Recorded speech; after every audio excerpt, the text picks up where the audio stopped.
Talking Tottenham, a fantasyfocus.com production.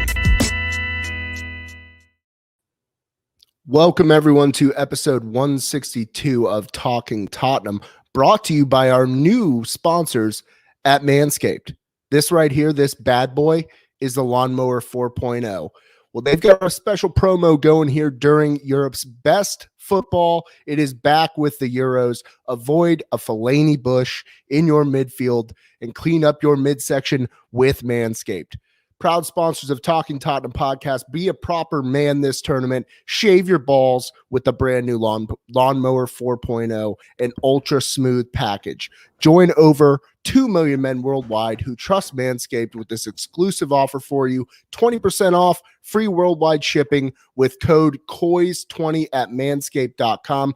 Danny Shakes, the fine folks at Manscaped, provided us with the Lawnmower 4.0. And my friend, I had no idea what I was doing. I was always one that groomed myself in the nether regions. I was just doing it with the wrong equipment.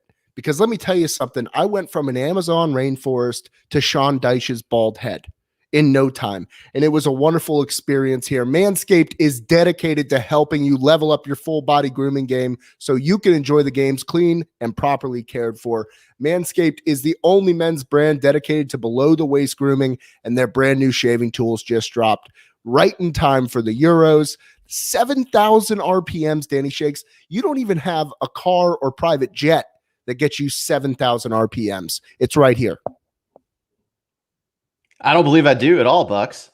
No, you don't, because this also features skin-safe technology to keep your balls in check and has helped reduce manscaping accidents around the world. I can vouch for this. Let's just say I've hacked up a few things down there in my previous journeys with the male grooming. But this is unbelievable. And I really mean it. Used it. It's fantastic. It's got a nice LED, 4000K LED light on here. It has a travel lock, so it doesn't just start going off and people think there's something else in your bag while you're trying to board the plane. You know, it's a wonderful thing. You can get 20% off plus free shipping. Use the code COYS20 at manscaped.com. Get 20% off and free shipping with COYS20 at manscaped.com. 20% off with free shipping, manscaped.com. COYS20. Hit the target and shore up your D this Euros with Manscaped. Danny Shakes, how the hell are you? Bucks, I am doing fantastic. It's no longer the EPL or Champions League seasons upon us, but we are now into Euroball, so we get to talk a little bit about that. It's nice to have basically something to keep our interests up, and why not some European Championship soccer that we can make fun of and also root for. We can be like England surrogate fans, I think, if they will have us.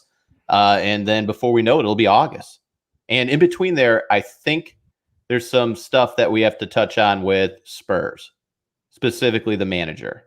Well, I wanted to start by just saying I really am hoping that Christian Eriksen is recovering okay. That was one of the scariest moments that I can remember watching sports.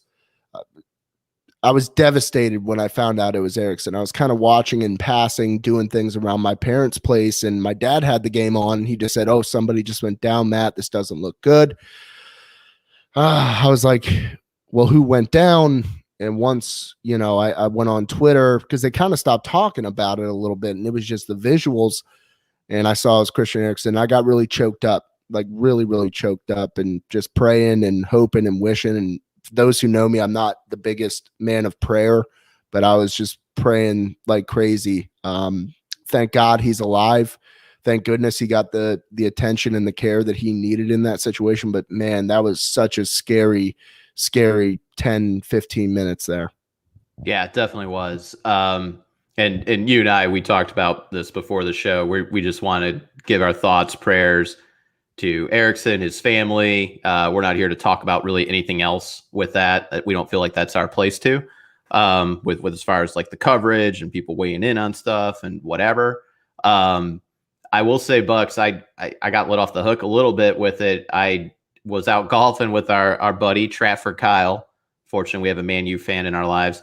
And once I got off the course, I pull up my phone and it's like you're reading these alerts. I have like 70 missed texts from people. And, obviously there's that group chat with me, you, and Everett and Jordan.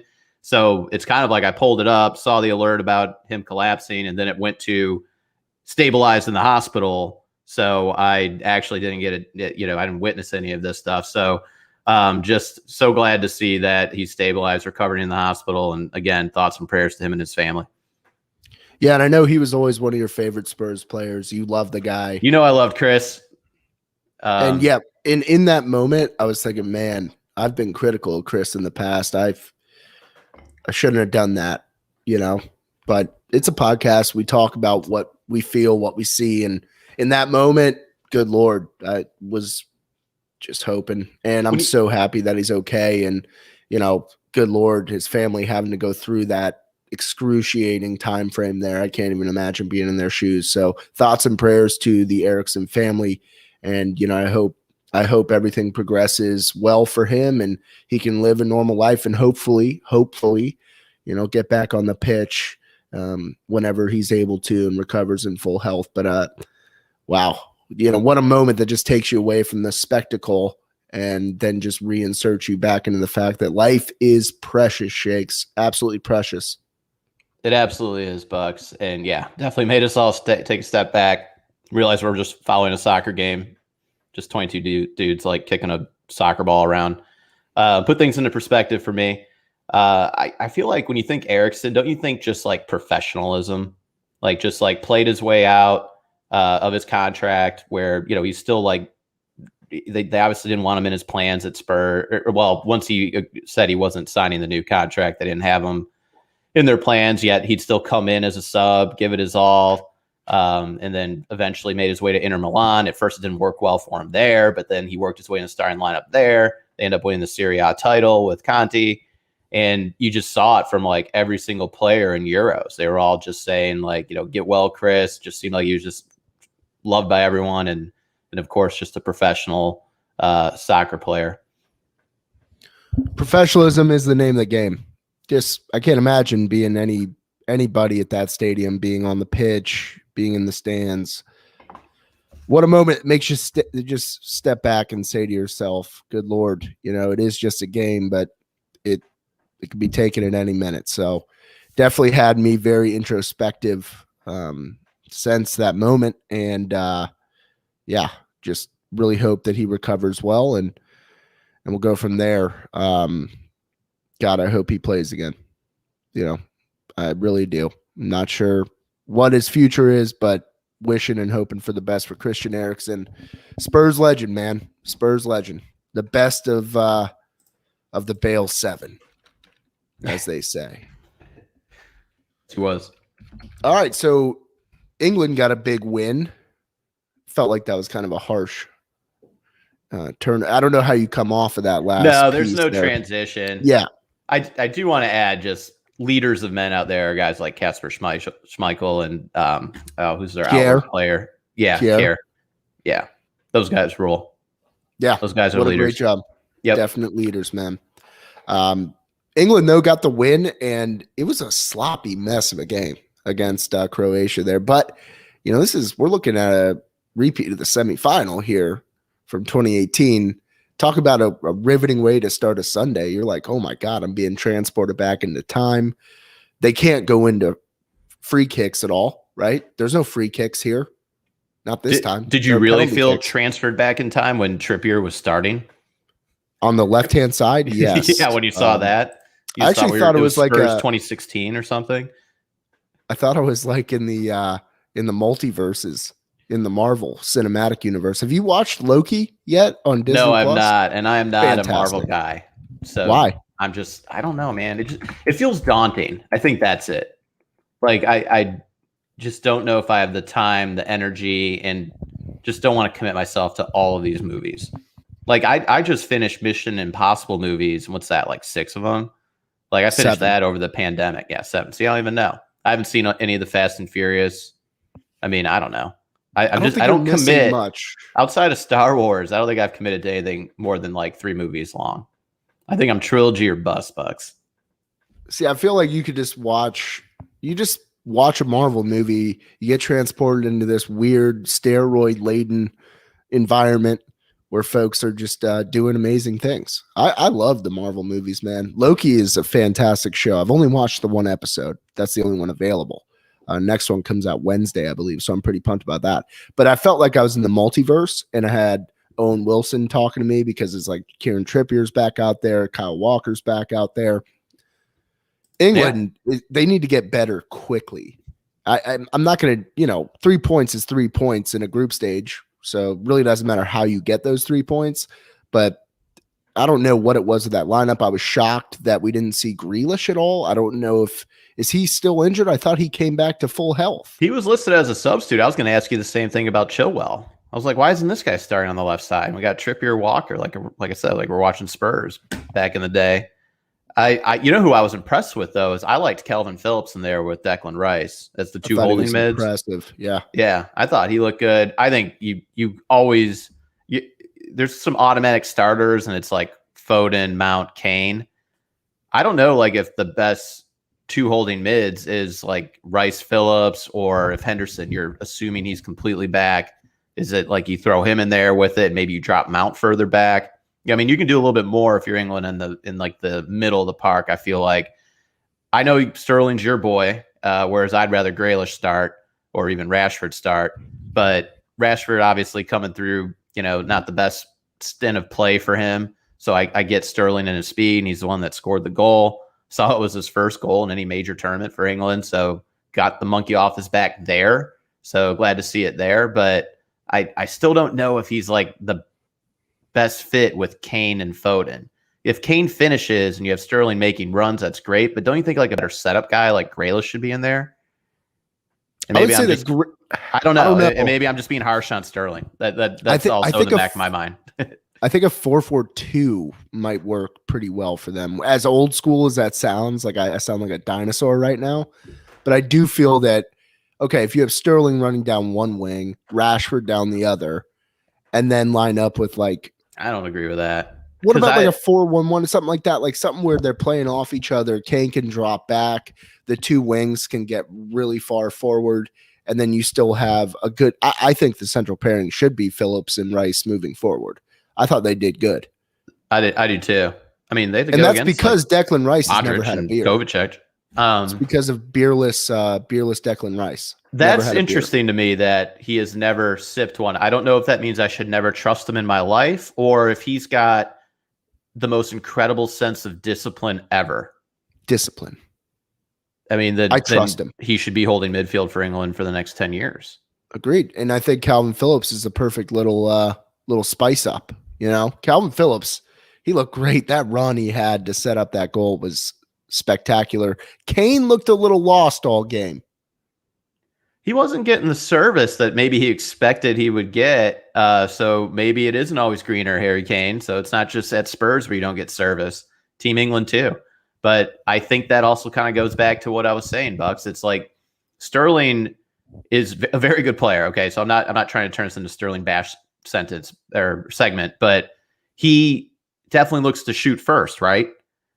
So if he's looking to, I think he does. I think he's looking to be at the end of a play, not try to set up Kane. And I think Foden, you get more from him on the creativity side. So if you're just going to go all in on Kane finishing, I'd just rather surround him with people to set him up. Yeah, but you also have Foden and Sterling that are dynamic threats on either side. Yeah, but I could, in this crazy mythical all-star team that we have, I could also just replace any of those guys with like Grealish or Rashford, which is insane. You absolutely could, but that could be part of the deal here. We're trying to rotate.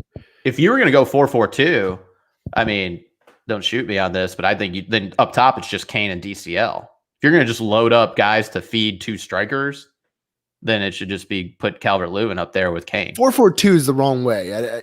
I mean, kind of more dynamic approach.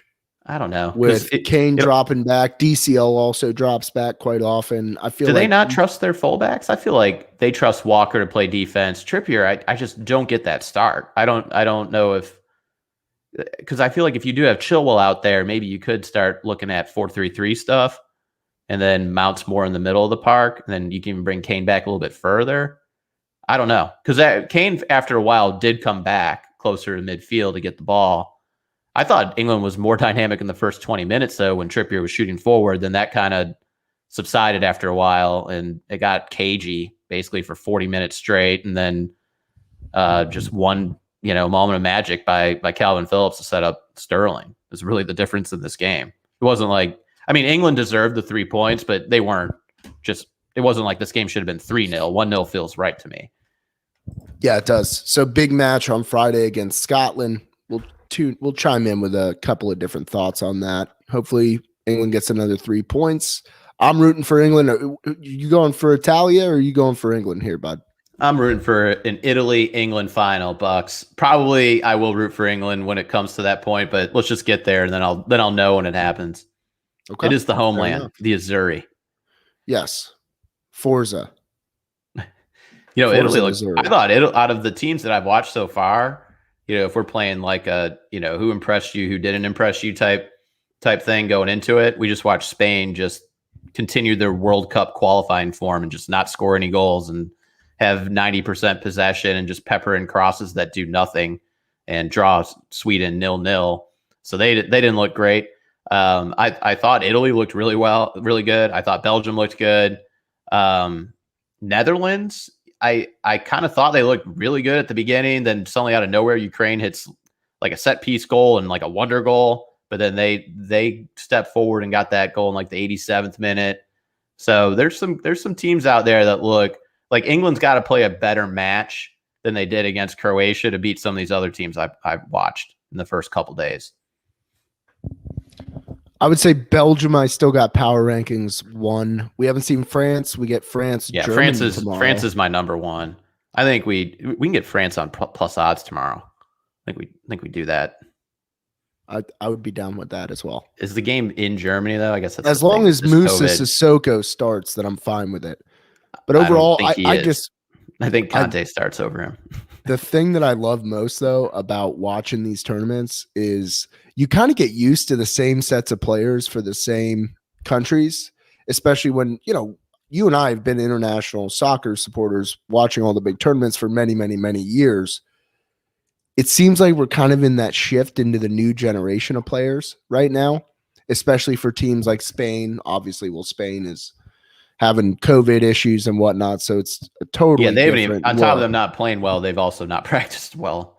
No, and then, at all.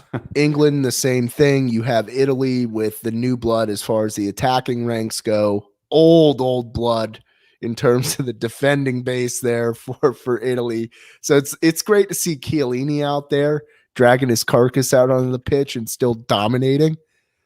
Chiellini is what a marvel.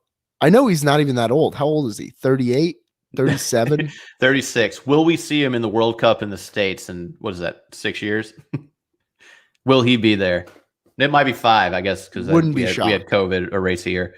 So he'd be 41, just wearing the captain's band. Yeah. Did you see Buffon signing with Parma? That's pretty cool. He's back. That's pretty cool. So I just looked it up real quick. France is at Germany. It's in Munich, but I don't know if home field matters as much right now, Bucks. It's not going to be a completely full stadium, I would imagine. No. So I don't know, man. Plus 170 for France. They're really good. They're very, very good. Victor, to answer Victor's question here, if you had to pick one team right now to win the Euro, who would you pick? For me, it's Belgium. I just think they're so well-rounded. I also think there's a bit of energy with that club. For me, I haven't seen them play yet. It's France. If you're going off the teams that I've watched, so I'm just going off one game, Italy. Oh, wow. Yeah. Quite a call there. They're with Wales, Switzerland, and Turkey. They just dismantled Turkey, so they're winning Group A. Then at that point, Bucks, it turns into how that draw works out. It's fair enough. Yeah, I love seeing the Euros. I honestly, I've watched almost every match, and I get a lot out of it, so I'm with it. France and Belgium, I think, it's never an inevitability, right? They still got to get out of these groups. We've seen some really tough matchups in terms of maybe on paper they looked a bit different than how they ended up. So I love Republic Euros. Is good. Czech Republic is a good team. Is good, yeah. I texted you this. Is Souček like a top 5 holding midfielder right now in the world? Top 7? No, No, top 10. I mean, if you're West Ham, do you let him go for under 50 million? Yes. He's like 25, 40. 26. I don't know, man. Suchek rules. I've been high on Suchek this whole time, Shakes. Patrick It's about Schick. time you came around. Well, Yeah, I know. What an unbelievable bomb. All right, let's get back to what we talk about here on this show. It's only been 20 minutes. We talked Tottenham. My final point: group stage is better than the tournament, Bucks. 3 games every day. I love it. Oh, then March Madness? No. It's better than like the tournament part of it. I don't like having to wait. I like it. I get 3 games every day for like the next 2 weeks, basically. Except tomorrow, you get 2. Son of a bitch. But then I got Copa. Yep.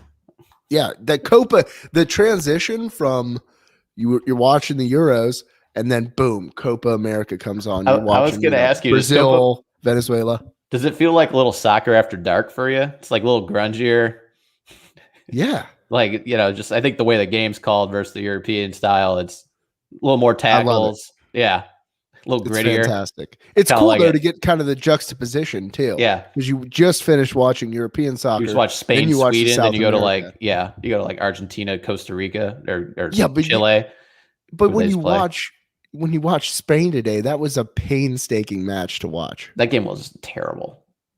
They were never scoring. That game could have been 180 minutes, Bucks. That's true. It's true. All right. I didn't mean Spurs. Let's talk Spurs.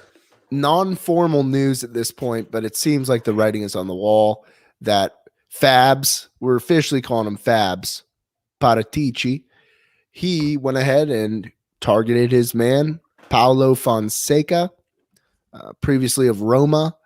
And I believe last week you and I talked about prospective hires, and Paulo Fonseca was not even mentioned. In fact, it was never even a thought in either of our very weak minds.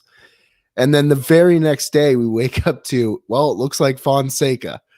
And it's like, God damn, the timing is just never right. But Paulo Fonseca, here's what I know about the guy. Seems like he loves attacking. Seems like his team struggled to defend because of his approach.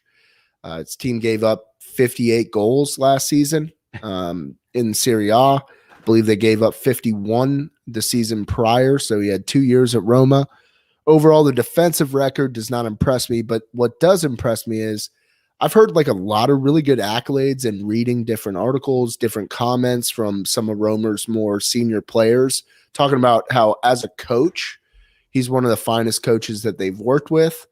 The problem that I have is, obviously no Premier League experience, but that's a lot to ask for in the current state of Spurs. But I'm actually looking at this and I'm not disappointed because I have zero expectations. So if I have zero expectations, does that mean I'm going to be watching it and enjoying the product, enjoying the process more? Because I have no fucking clue what to think about this team moving into 2021, 2022. I like that perspective. That's probably the way I'm going to tackle it as well, or at least attempt to, which is it's not like I was following Roma or he was more successful before Roma at Shakhtar Donetsk. Yep. And that's probably where, he started getting all the looks from the top leagues. And it's not like his Roma teams completely failed. It seemed like from my limited research, Bucks, he did not deliver in the big matches. And that could very well mean just you're overmatched as far as spending goes and all those things. So you're dropping to Inter and Juventus for those reasons. It was a 5th place finish in Serie A for his first season. And I think they got to the semis for Europa. So it was not at all like I would say in current Roma standards, a failed first season. Sounded like a new management team, like a takeover of the club happened the next year. So from there, it's like, all right, we don't have our own coach or manager in there. Maybe that's what kind of led to his dismissal after year 2. I do think we did reference him once on the podcast, and I will own this up, and hopefully I will eat my words. I think I said something along the lines of, hopefully we don't get the guy that Jose replaces at Roma. And now here we are. I did call it, Bucks, that we would probably know this before Europa. It does sound like he's pretty much the guy. And, early reports are this will be announced on Wednesday. with Paratici being announced this week or early this week. So here we are. I mean, it's going to be the Fonseca era, and it does sound like it's going to be an exciting caliber, brand of ball. However, I wonder what you think this does for Spurs transfer market outlook. If the situation is this guy loves to press, he loves to go full throttle. However, it might leave Spurs a little bit more exposed on the back end. I would think center back, although already was like probably the biggest glaring need, it now just becomes amplified. And it has to be more of a center back that is possession based because Spurs will be playing from the back more. And then also, I think holding midfield, I don't even know if like truly Højbjerg is like the classic 4-2-3-1 holding midfielder, but I know for sure Ndombele and Lo Celso and Winks, they're not, I don't think, in the mold of maybe what he might need as far as the defensive side of it goes. So I think that now becomes probably more of a focus for Spurs. And then on top of that, right back, the guy just needs to press, right? So it just needs to be like a speed demon on the right side. So I'm hopeful for Reggie on the left, but I think right back, holding midfield, and then center back remain Spurs' glaring needs. But maybe now you have to look for a slightly different type of player in those positions. So the good news is Juan Foyth is going to net us just under 13 million pounds. Then you had the Marcus Edwards. He's not netting that because I don't know what we paid for him. Sorry, that's financial. That's money coming in currently. No, right, but money that went out for him. Sorry, I'm annoyed with the Foyth deal. I thought that it'd be nice to have him on our team. See, you look at finances clearly on a different level than I do. Well, we have to spend money to bring Foyth in. Once the money is out the door, Shakes, I'm good with whatever happens afterwards, right? Cost basis does not exist to you. There is no such thing as basis. No, it's I guess add the loan amount too, whatever that was. So we got that. Okay, well, it's almost 13 million pounds coming in right now, Shakes. Even so, if I buy a Trek bike for $1,300 and I sell it for $600, but I used it worth $700 worth, I'm pretty happy with the $600. But we didn't. I mean? We loaned that bike out to our neighbor for a year. You know what, Shakes? Maybe we're just really hospitable people and we're good neighbors. And somebody needed a bike to get to the bus station. I don't know. Okay. So maybe that's what we did here, but that's money coming in. You don't need to hyper analyze everything every 2 minutes with the finances, Shakes. It's 13 million coming in. And then you have Marcus Edwards from the clouds. You remember Marcus Edwards? He was little Messi is what the next Messi. Everyone's the next Messi. Yeah, but on YouTube, like 5 years ago, Marcus Edwards, 17 years old, next Messi. And we're getting 5 million because he got moved on to Sporting Lisbon from Vitoria, where we had previously, I don't even think we sold him. We just basically said, play him.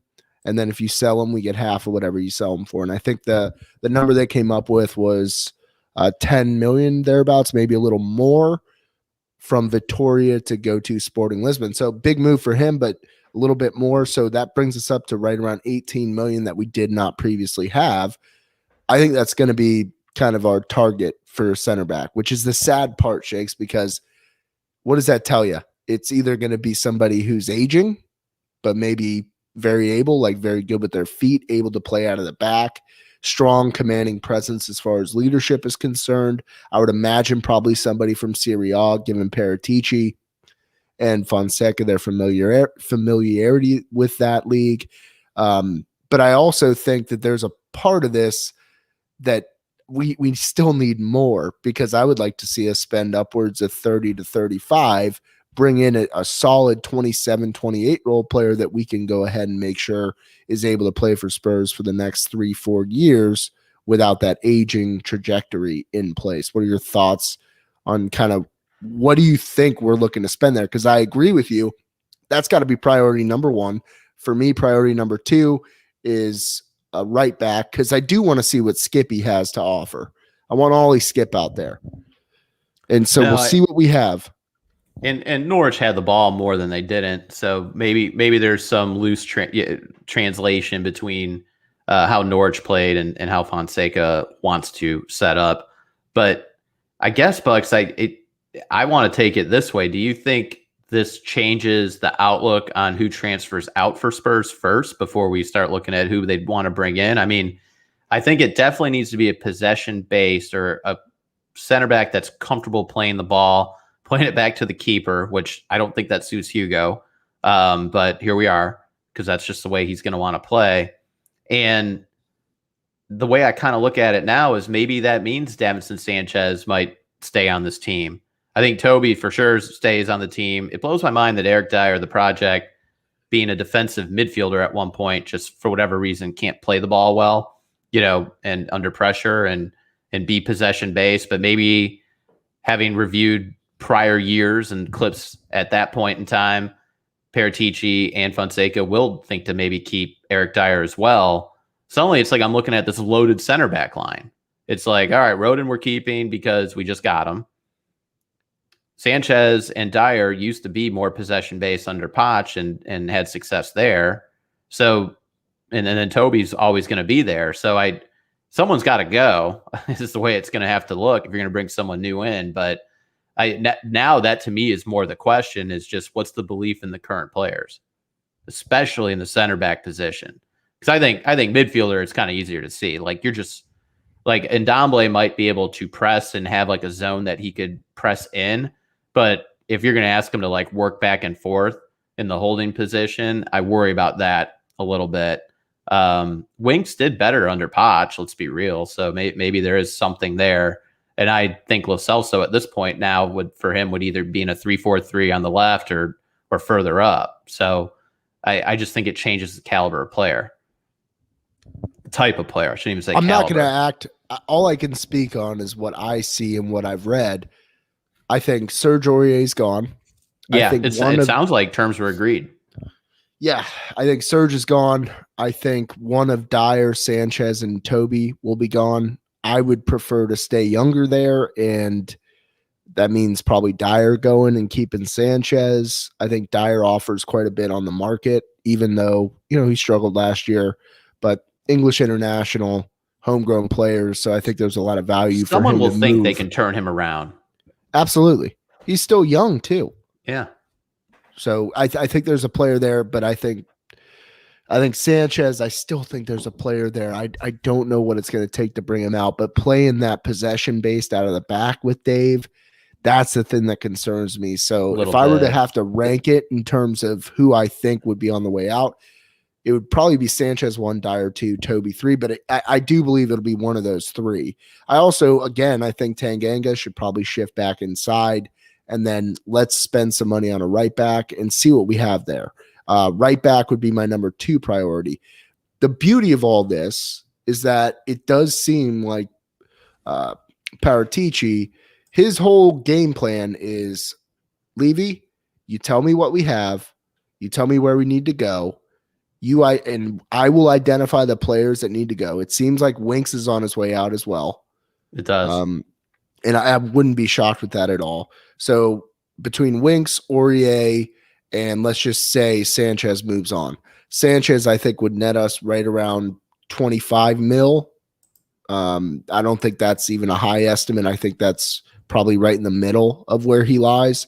And then I think Winks will probably move on for a solid 20, 25 as well. Serge, I believe what I read was 17 or 18 million. So all of a sudden now we do have a little bit of purse that we can go ahead and pull them strings with. And I'm very happy with the fact that Paratici comes in. It seems like the fact that it's Fonseca, that there wasn't any pressure from Daniel Levy. It seems like that's his guy, and that's his job, is to identify his guy. And listen, this is the way we're moving. I believe in this person. I believe in his methodology. I believe in his ability to get players to play for him. And you know what? It's kind of like with that Graham Potter argument that I've made too many times now to count. It's not always about where you finish in the table as much as it is about on the training ground and how you really get the most from your players.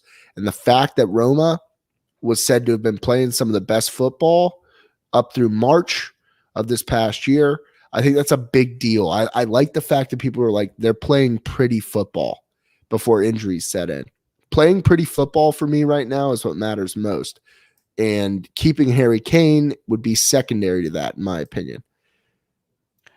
Yeah, I think also with the transfers where it now makes me question everything, Bucks, is, for instance, if you're looking at a center back at like Brighton or at Fulham, some of the guys and names that we've been tossing around, none of them really played in possession-based systems. They're in teams that are in the bottom half of the EPL, and typically they're the ones trying to counter and sit in, and they're the ones that are handling set piece, trying to be dominant more in the air. They're not used to kind of lingering up to midfield and then pressing hard, something that like Dave is good at doing. But like you said, where he then lacks is the possession part. So it's like with Dave, it's a double-edged sword. He can press great and win the ball back high up the pitch and then recover.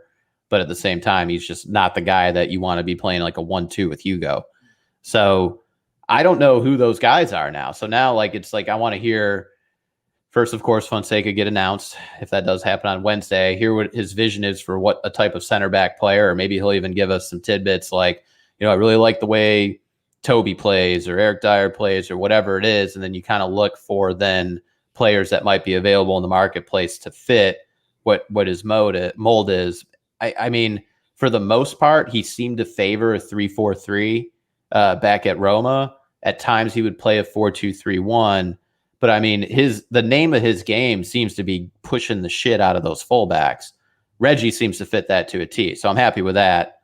Yeah. It's just on the right-hand side, maybe it kind of details more that. It's like, all right, look, if we're going to have 3 adequate, mediocre, hopefully some are better than average center backs, but then we're also shoving forward our fullbacks to the point where they're just wing backs and they're just up there joining the rush. Maybe it's like Spurs can get away with that. I obviously don't like it. I mean, I've talked about this before. I just feel like to put in a Dyer over a Lo Celso or a Winks or Ndombele or whoever, that I hate that. But if that's the preferred way this guy plays and it will yield results, and we just got to see what happens. So that's where I find myself, Bucks. I think now it's almost like right back to me seems to be the more important signing, weirdly. And I don't know if that's just because I don't know how he values center backs or what he looks for in a center back. It just seems like, though, in order for all this shit to work, right back is now super duper important. And the one thing that also scares me is maybe Doherty, who played in a 3-4-3, is something they're looking at. I just hope it's not like, let's run it back and now he's in a more favored position, because I still think Spurs got to get more dynamic at that position. If we're going to play with a pressing style, I don't think Doherty's the guy. I agree. It's just I know he played more 3-4-3. Yeah, but apparently his preferred is 4-2-3-1, but more that swinging gate type action that we had with early Jose. See, that doesn't suit Davis. Do you think that puts him on the chopping block now? That's where all these questions come up. Yeah, Davis, I know I said maybe he could leave and you thought steadfast no, but if he's just not the player for the system and you could sell now and make some money off of it to reinvest in other areas or the same area, but with the player you want, maybe that absolutely means you do it. See, I think it does suit Davis better. Like Davis as the rotation piece.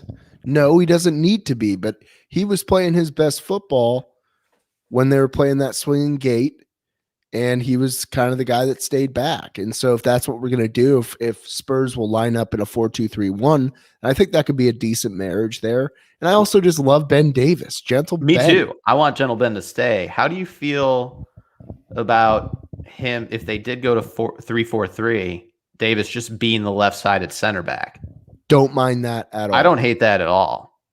Like, he might just be a better center back than some of the center backs on our team. But I want to see Roden get a look there. Well, if Roden's more in the middle, he can play the right too. He's right-footed. He just is used to playing the left. It'd be Dave Sanchez in the middle if that's how we're going to roll. I don't think so. You don't want, when you're in possession, you don't want him quarterbacking it. I think if anything, he wouldn't be the quarterback in the middle. He'd be the guy that just feeds it either way. I think you could see a Davis, Toby, Dyer type situation, or Dyer, Toby, Dyer in the middle. But anyway, this is where all the question marks come now. Is I don't know what type of player this guy wants. I could try to guess it based off how there's no need to played. the whole thing that I wanted to speak on was expectations. Now, we don't know how the squad is going to look come August. We have no clue right now. We're totally blind. But let's just say the same team is in place. Every player, except for the ones that we think are going out. So let's say Serge Aurier goes out, replace him. Harry Winks goes out. Not sure that we're going to replace him, but I think that should be pretty high up on the list. And then I think we need to replace Vinicius, right? So what do you feel the season's going to look like in terms of final standings without knowing how this whole present gets unwrapped in the next 2 months in the transfer window? Oh, that's impossible. Is Kane still on the team? I want gut feel. I want Kane is still on the team. Okay. Sonny's still on the team? Sonny's on the team. Is my boy Lo Celso still on the team and Ndombele on the team? Yeah. Both of you boys. Then Spurs can finish top 4 just because that's also holding where all the other teams are still stagnant as well, and no one drastically improved. So really, it's just like Spurs need to basically find 6 points from all the games that they let up on, and then they won't have Europa Ball taking up the first team's time. I mean, completely doable, I guess would be my answer, Bucks. Does it move the needle where they're actually meaningfully, I don't know, the EPL's a long shot away. So are they really gunning for Europa Conference, I guess, just because of the quality of teams they're going against?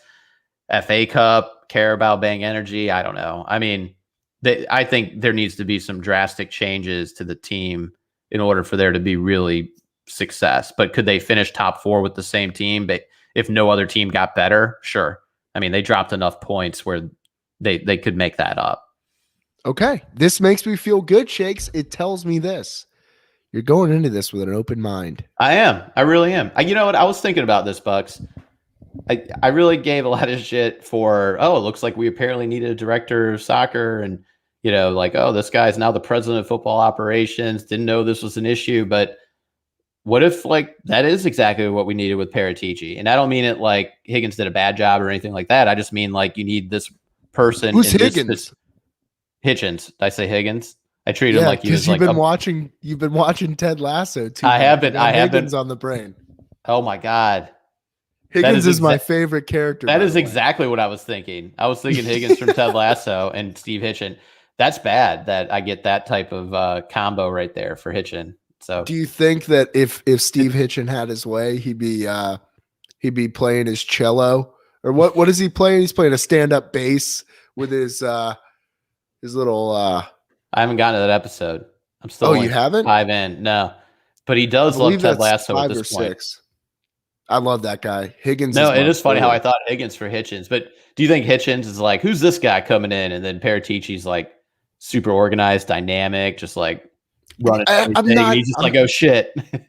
Listen, I think that Hitchen was operating at every whim of Daniel Levy, and then basically Daniel Levy, but with Jose Mourinho in his ear.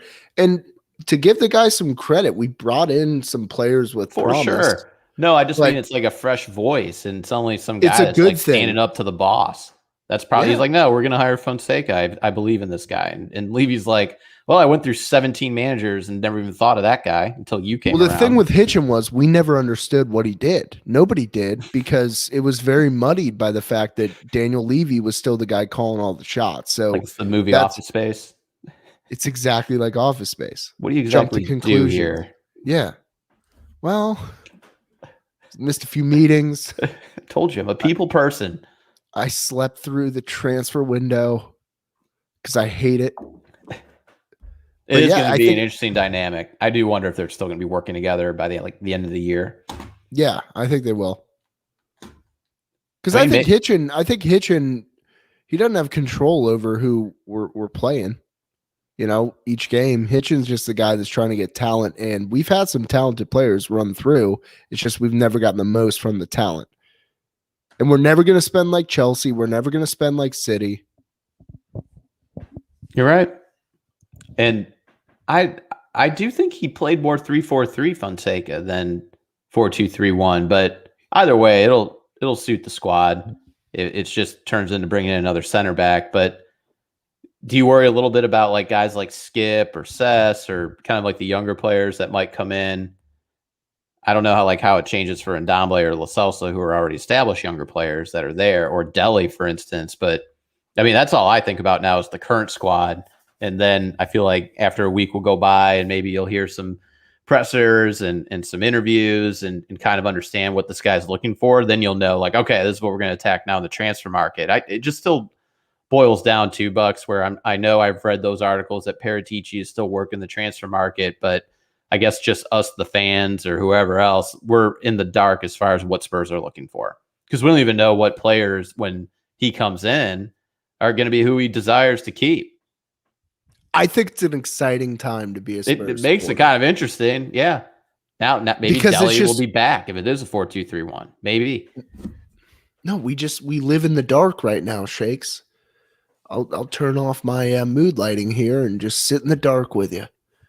You like right? the Because dark. I'm a big dark supporter in terms of my environment. I like sitting in a dark room with the television on. I get a lot of shit for how dark I like to keep it in here, even during the day. Am I a vampire, Shakes? You might be, Bucks, because you also live in an abandoned apartment. Maybe it's abandoned. Maybe they're all victims. I don't know. Could be. They're all zombie bats, whatever. I got a lot of bats garlic here. around your house. A lot of bats. I'm talking to you in pretty much the dark. I have one light on. The lighting looks better than it is. It's pretty dark in here. Yeah, it actually looks good there, Shakes. Thank you. I'm excited about the future just because I love the fact that it wasn't Conte.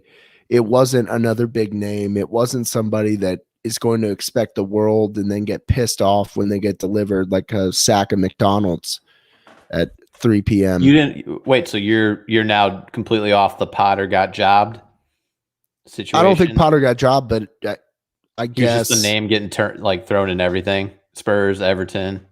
I mean, Wolves. You got to understand this guy. He won 7 cups or 7 titles at Shakhtar, and I understand it's them and Dynamo Kiev, and it's two team league. I think I read that Shakhtar never finished below second for the last 25 years, so it's been first or second. But I'm all about having fun again, and everything that I've read. I haven't watched much, and I the only game I watched with Roma last year was that shelling by Man United.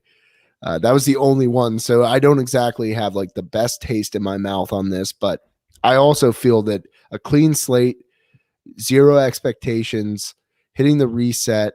I guess the only things that kind of triggered me a little bit was that Paratici never mentioned winning. He just talked about progression. In his first interview. I was actually impressed with his interview. I was just a little bit disturbed by the fact that he wasn't like, our goal is to win. He said, our goal is to get better. I guess maybe that's just kind of lost in translation, possibly. Like I'm not sure what it all is. Long-term. But we got to talk about that Levy. Did you watch the Levy sit down, the 6-minute video? Yeah, and you got me all fired up. You're like, Levy, so candid. Like, wait till you hear what he has to say. I listened to it. He was candid. This is nothing. This is invite you into my office, pick the reporter, let me screen the questions beforehand. We'll give it 8 minutes. I get final say on the edit and the cut, fire away. That's what I watched. That is exactly what you watched, but it was candid. No, it was not. It just was not. It was like he's bitter that people are talking shit. Okay, how about them understand? Not a single question went into like, please walk us through. Do you ever regret firing Mauricio Pochettino? That should have been like first question.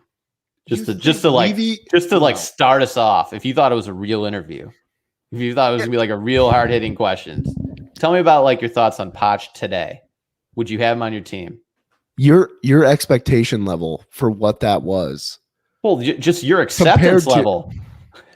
For what you I'm a sheep. I'm a sheep. You are. I mean, he's just like, Harry Kane is disappointed. We're all disappointed. We all share the same frustration. Okay. Well, does that mean you're going to want to transfer him out? Like, what was your conversation with him last year? Is it true that there's some sort of conversation going on when it comes to Spurs not meeting certain expectations, and now him transferring out because that's what you agreed to. None of those questions. Everyone knows these rumors.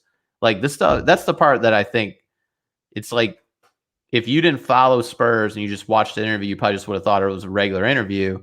However, if you knew kind of like the backstory on a lot of this shit, you'd want further questions that really answered some shit. No? That's fair, but of course, but this is a guy who's a recluse. He doesn't speak to the media. He would never just have an open conversation with folks at the Daily Mail or whatever For sure, it is. but just don't call this interview anything groundbreaking. You or think whatever. Candid? I didn't say groundbreaking. I said he was candid. I thought but he wasn't candid. Yes, I thought he was. I thought he was candid in the fact that he's basically like, hey, people are running their mouths. People are pissed off. People say that we don't reinvest in the football club. For once, it was nice to hear him say something. So for Levy, being candid is simply opening his mouth while being recorded on video. That's being candid. That's being candid. That's candid camera to you. Harry Kane's upset. He's like, we're all upset. All right, that's it. That was my question, Harry Kane. That's it. That's all I want to know. Hey, every penny that we make goes back into the club. Well, it has to. You have $1 billion in debt. We have to put it back. We are pretty much obligated by our debt to pay that money back to the club.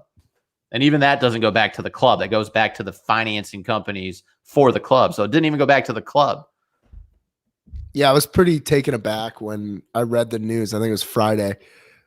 Spurs bought a golf course, but it will be re-engineered.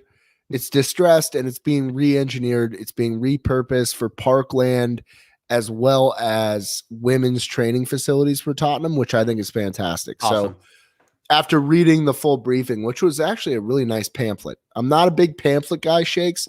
This is a great pamphlet. Well, Levy stayed up all night to do that pamphlet for you, Bucks, and even didn't hire a coach for a while just to work on the pamphlet. Levy did not work on the pamphlet. He has his hands in everything. There's no way that's Levy's pamphlet. He had to give final say on like the color of the pamphlet. That's how in on everything he is. We're going to get in trouble for saying this, but we got to say it because Ian, this is a good comment. Ian Ferguson chiming in here live on YouTube. That interview sounded like a Russian journalist talking to Putin. You know it's not on the level. Yeah, thanks, Ian. Much appreciated. Candid, Ian. Yeah. It was a candid interview. No, it wasn't. 6 minutes of pure joy just hearing I'm pretty sure I saw strings above the reporter. Like his arms and mouth moved by some marionette above him. Is that the word? Well, let me get into our second ad read here.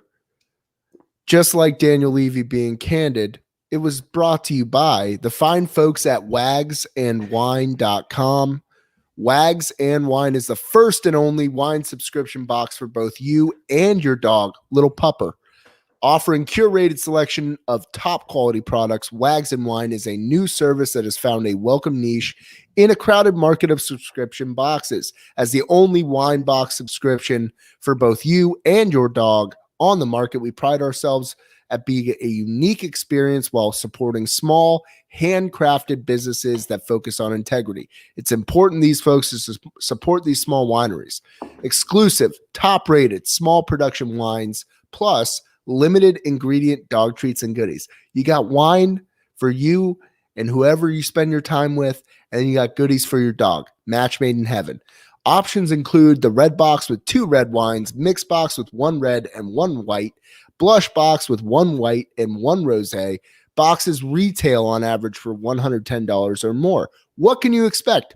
Wines that you perhaps have not heard of. So we're talking like those real heavy hitters that you're unable to get your hands on. They're not readily available to you geographically.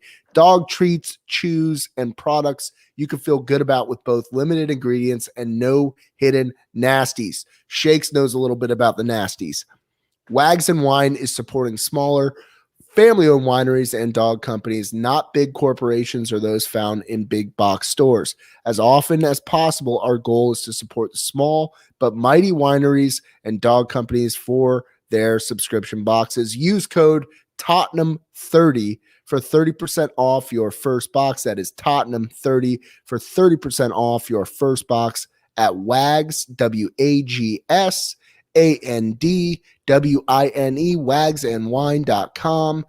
Use code Tottenham30 for 30% off your first box. That reminded me so much of Daniel Levy, by the way. Very candid. I have a client that loves wine and has a dog. Guess what? Easy gift. Just like that. Yeah, no, it's a great gift. And honestly, I've sent one out to friends that have dogs as well as love wine. I do not have a dog, nor am I a huge wine guy, but it has received stellar reviews. For sure. Stellar reviews. And they get like the dog treats and little things like that. And yes, Nate, you've been gone a few weeks. We do have ads now. I'm sorry, man. But no, honestly, gotta keep the lights on, Nate. Here's the thing: Wags and Wine. It's all local. It's all good stuff. And then you also have Manscaped, who we let off the show with. I just have never had a better ball grooming experience in my life.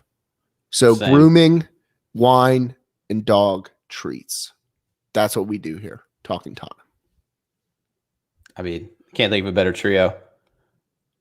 So Fonseca, for me, you said you think top four. I love that you're being so like you're really only elevating. because I think the other teams suck. Like who besides Man City and Chelsea? Who are the other two teams? Liverpool's terrible. I guess they're going to get Van Dijk back. Oh God, so that changes. Come on, they're not terrible. You're crazy.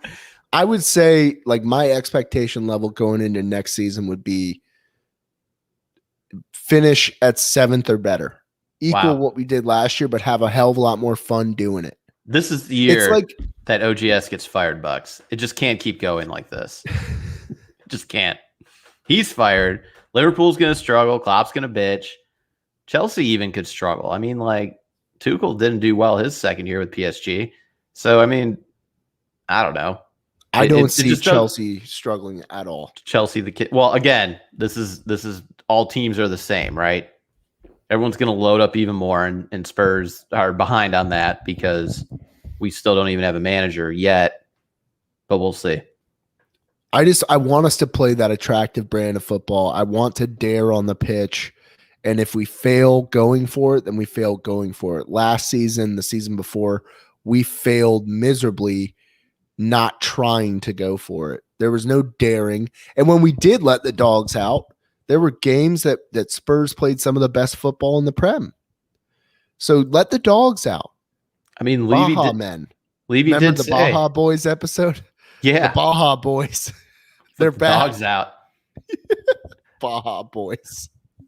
Baja men. We need to turn the Baja Boys into Baja men this year. Levy did say all of the board were Spurs fans, so we have that going for us. Yeah. That is true. He is everyone a fan. Levy broke to everyone that everyone on the board is rooting for the team to do well. That was the hard hitting out interview that was candid as shit. It was so candid for Daniel Levy, telling me that his whole weekend was totally fucked up if we lost. Do you think the reporter came with like 50 questions and it was just like 8 minutes in? He's like, all right, we're done here. And he's like, what? 8 minutes? That's all I got.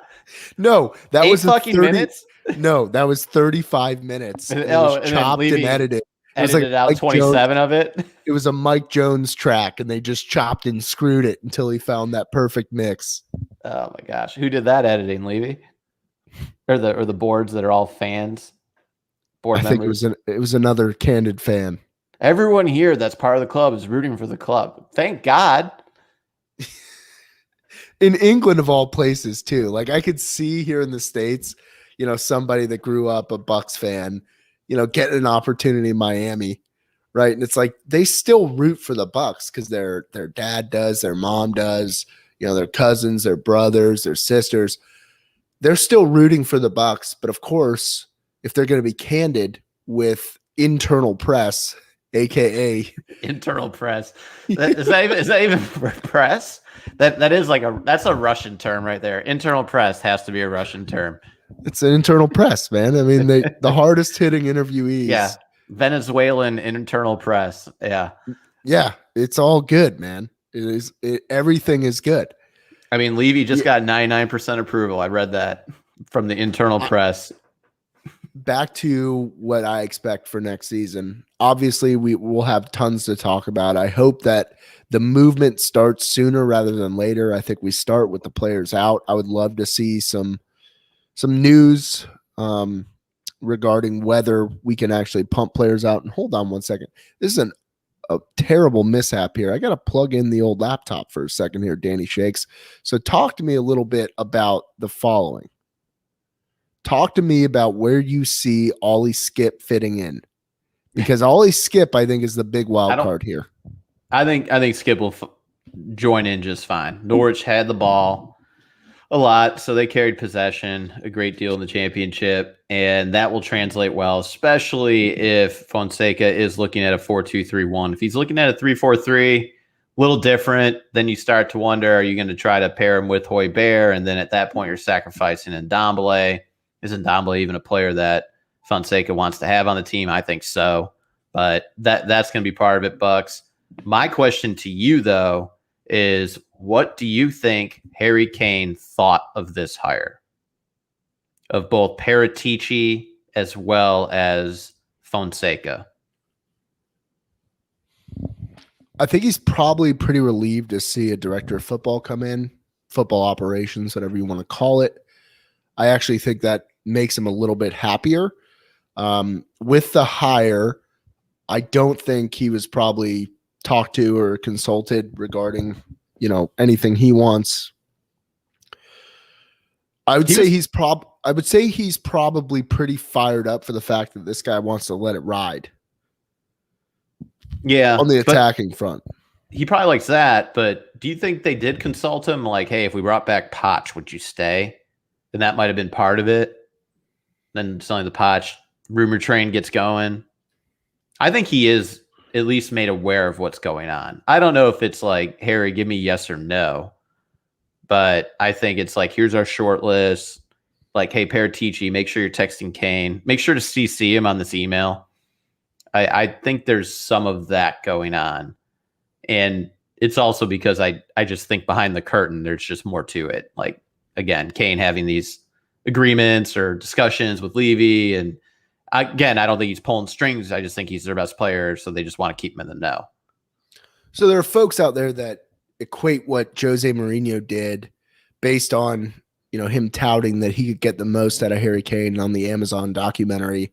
And then he comes out and has, it wasn't his best scoring season for Spurs. I don't believe it was, but in terms of overall productivity, when it comes to being a playmaker, an assist man, and then knocking in the goals, Harry Kane was as productive as ever.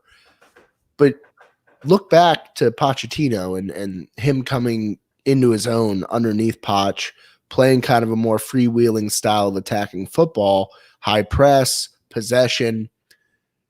I would say, was it a better brand of football that he was playing under Jose? Or was it simply that he's coming into his own? And now if you take him becoming one of the best playmakers / just pure strikers in the world, that pairing that with a pure attacking style of football will A, create an excitement that we just haven't had for the better part of 2 seasons. And B, do you think that Harry Kane thinks that this is an opportunity to prove it doesn't matter who manages me? Let's ride. Robble. I'll not win anything with any manager you give me. I don't know, Bucks. I don't agree with the latter as much. I mean, to me, it's all about tapping into his love for Spurs and wanting to see it through, and how rewarding it would be if things did go well and the team started lifting some trophies. I think that type of lore is what the angle would be, at least for me. That's how I would target it against him. It's just like, I get it, but what if you stayed at Spurs your whole career? What if you lifted these trophies, you saw it out when everyone thought you shouldn't have, and you doubted them one more time, and then here we are, and you're just going to retire as a guy that lifted trophies, a guy that led the Prem overall career-wise and goals, and had this storied career, and maybe also led England to a thing or two. So I think you go legacy mode on him when it comes to that. Not so much FU mode with throw the manager or whatever it is at him.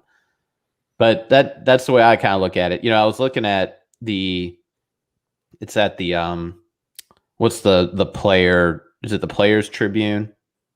The Players Tribune. So there was a Gareth Southgate letter to England that was fantastic. If anyone hasn't read it, it's 4 euros, and he talks about everything from the pandemic and the team and wearing the shirt. But I started like tooling around on there, and there's Kane's 100th goal letter, and he just talks about like how he was Spurs through and through, and just like how much it meant to him, and just seeing the team where it was and what it's come to be, and just everything that it means to represent the club that is Tottenham Hotspur. It's almost like you got to like send that article back to him and just be like, hey man, you wrote this a couple years ago. Like, we're still in this all together. And I think that's what it is that keeps him. Question for you. Do you think that if England can win Euro, that might change? I was waiting for that question from you. I know you've been waiting on it. Oh, fuck. We didn't discuss it, but you knew I was going to ask that. I kind of Do think you it think does. that changes the trajectory for him? You think does that in mean terms he of stays? weight? Yeah. In terms of weight. I think if he wins, lifts the trophy, and he's the captain of the English squad and brings them their the European Championship. I mean, yeah, I think after all that, he'd be like, sure, I'll stay one more year. And just at that point, then the most important year is probably that second from last year on a contract, right? Yeah. It turns into that issue where you don't want the same thing as like Eriksen, for instance. It goes down to the end of the year, or the last year, I should say, and then you are forced to transfer him out for a lesser fee than probably what you would have got. Not probably, just what you would have gotten 2 years left on the contract. So if that gets him to stay one more year, everyone knows then at that point it's kind of like the shit or get off the pot moment for Spurs at that point, because he's not resigning, or maybe either he's resigning, I guess, and then if he's not going to, then you have to transfer him out. So Brian Lowe's in here commenting, I think if he wins it gives him more of a hunger to leave. I hope you're wrong, Brian. I hope you're wrong, but obviously that plays into it. I don't think it does. I think because at that point you can't say trophyless Harry Kane. You say this is a guy who did it at a super high level, won a once in now 5-year tournament, and hopefully he plays a big role in that. Hopefully he steps up against Scotland, against Czech. Hopefully they make it to the knockout rounds and he has some big games. At that point, I feel like if he has that trophy on his mantle, it would tell him, you know what? I accomplished that real big piece. And England came from a club that was really struggling when he had first joined England to becoming something very powerful in the European football scheme. I really think that might, at least in his heart of hearts, say, you know what? I grew up Tottenham. I grew up Spurs. I want to make sure that the legacy rolls on and we're in a really solid place when it comes to that weight and that pressure off his back, because you can't hang that over. It's not trophyless. So from my perspective, I'm rooting like hell for England. I hope they get it done. I want Harry Kane to be the guy that lifts that trophy, and I want him to feel it so that he can then it's no longer Spurs don't have anyone that's won trophies. I mean, obviously we had Hugo, but it in Sissoko. Yeah, although he wasn't on the World Cup. He wasn't on the World Cup roster. He wasn't? I don't think he was in 2018. Look it up. I need to know now. No, I need to know now. You know if he has a ring? Or they don't do rings, they do medals, right? I don't know. He's got probably like a plaque. Do the crack research here, buddy. He was not. I didn't think he was. So, yeah, do we have a winner? Of course. But, like, Harry Kane getting that win would be huge. It really would. Yeah. Plus, there's also, it's July 11th. Euros just ends. You party for, like a week straight if they did win it. And Harry wouldn't be partying. He wouldn't be partying at all. He'd be back with the kids and Kate. Oh, yeah. True. You better believe Kate and the kids. But still, at that point, you're exhausted, and Danny Levy's like, hey, I dragged my feet. We have no anything, and Man City's lowballing us, and that's all we got. Maybe he just says, fuck it. We're a month from the season starting. So let's just go for it. All right. Well, we'll go There's ahead that and part wrap. too. We'll go ahead and wrap on a good note there from Danny Shakes, basically saying that Harry Kane is just going to say, "Screw this, I'm out of here," or "Screw this." Fuck it. Let's stay. Let's just roll. All right, good. That's what I wanted to That's hear. what I'm from you. saying. That's what I'm saying. All right, so we should be hearing more about Paulo Fonseca. That's such a hard name to say for me. I don't know why. I told you at first I was worried it was Fonseca, but I know. Fonseca. That's because you know what it was, Shakes, and I know what it was. It was Mike Francesa. From New York Radio? Yeah. Look, I'm just excited we got rid of our arrogant Portuguese manager and just replaced him with a younger. But he's Zorro. Portuguese. And we'll know more. Yes, he did dress as Zorro, right? Yeah. Was there context to that? I didn't bother reading it. I just saw pictures. Was it like Halloween? No. I think he was basically like just being Zorro for a minute. I'm going to be Zorro today and answer questions. Once we get more intel in terms of player movements, I would expect that we should be recording later in the week with the appointment. I will do more research. Shakes, as always, will look at XG and XW and whatever the hell else. Look at the work rate of this holding mids Bucks under him. Yeah. Yeah. But we'll be coming out once the appointment happens. We will record another episode. Until then, thank you all for joining in. You can follow us on Twitter at TTPodCoys and on YouTube at Talking Tottenham Pod. Appreciate all the love, support, a lot of comments here tonight. Appreciate the interaction. And Danny Shakes, sign the people off. Let's go. Let's sign a manager. Let's take a step forward. Let's get some players in. And come on, you Spurs. Coys, get it done. It's Fonseca time now. You can't leave.